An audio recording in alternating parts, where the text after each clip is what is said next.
Kemunculan Sunda Empire hanya disetting oleh sang dalang agar terlihat konyol dan ditertawakan. Sehingga, orang-orang yang melihat itu dan tidak mengetahui apa Sunda sebenarnya akan mentertawakan dan menyepelekan Sunda itu sendiri.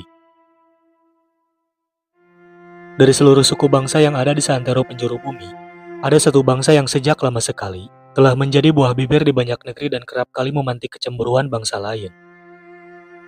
Keberadaan bangsa ini di muka bumi juga melahirkan begitu banyak khasanah yang teramat banyak untuk dibedah bagian demi bagiannya. Jadi, bangsa apakah yang riwayatnya sampai sedemikian rupa mengagumkan itu?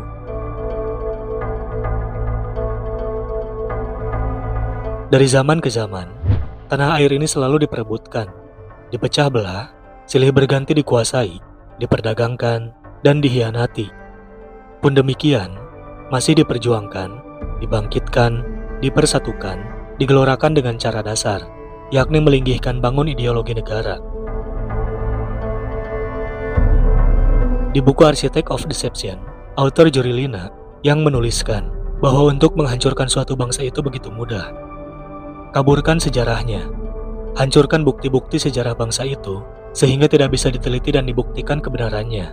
Putuskan hubungan mereka dengan leluhurnya, dengan mengatakan bahwa leluhur itu bodoh dan primitif.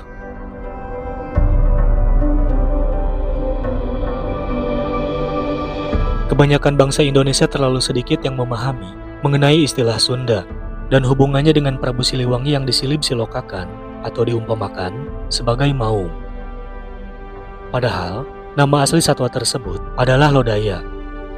Bahkan dalam bahasa asing ilmiahnya disebut Panthera tigris sundaica. Lantas, mengapa menjadi harimau Jawa? Padahal di situ ditulis Sundaica, bukan Javanica. Istilah Sunda banyak yang menafsirkan secara bebas, tapi sayang tidak mempunyai landasan yang kuat, terutama dalam kesejarahan yang berupa tutur tinular dari para sepuh yang sudah kehilangan jati diri kesundaannya.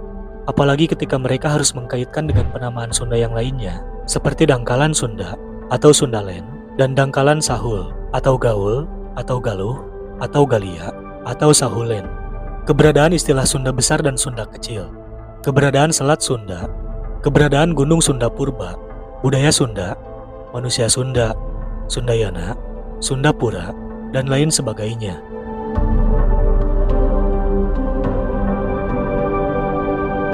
Sunda adalah ilmu pengetahuan yang mengajarkan manusia mengenali Hyang Maha Kuasa melalui laku kebaikan yang agung atau sering disebut Manunggaling Kaula Gusti.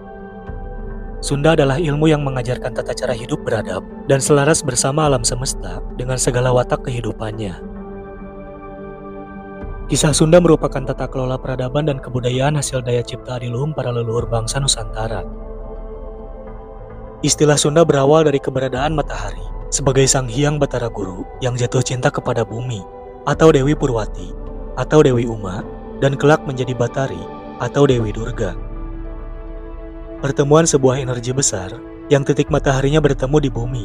Titik itu adalah wilayah Sunda, lalu melahirkan gunung tertinggi di dunia bernama Gunung Sunda Purba.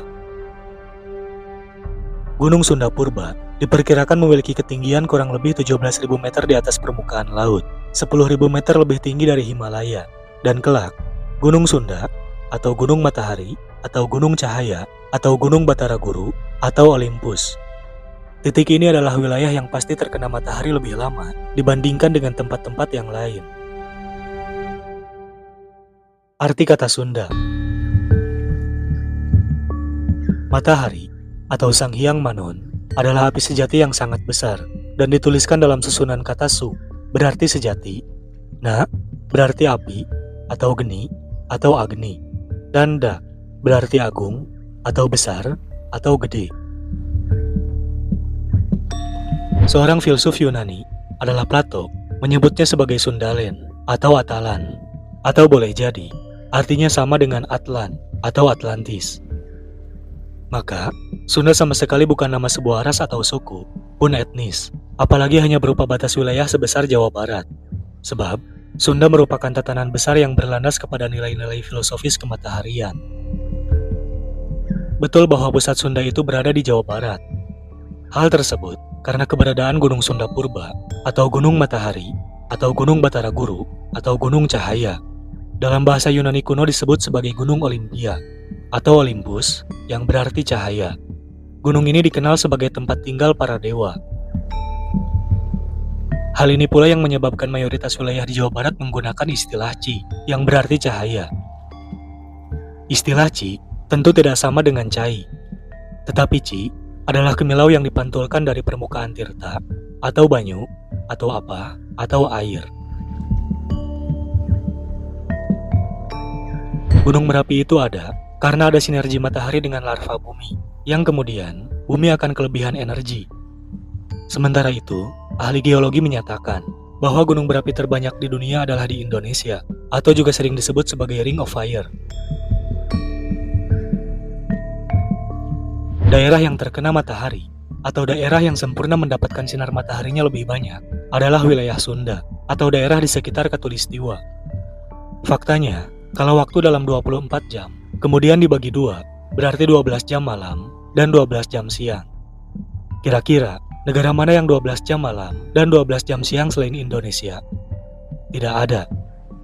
Di Indonesia, jam 6 terang, jam 6 gelap, tiap hari. Dari kita lahir sampai sekarang pun tetap begitu. Yang bahayanya lagi, jika gunung berapi terbanyak adalah di sekitar kita, berarti tanah kita subur, dan mineral seperti emas, intan, berlian, uranium, titaniumnya juga lebih banyak, karena mineral itu terdapat di bawah gunung berapi.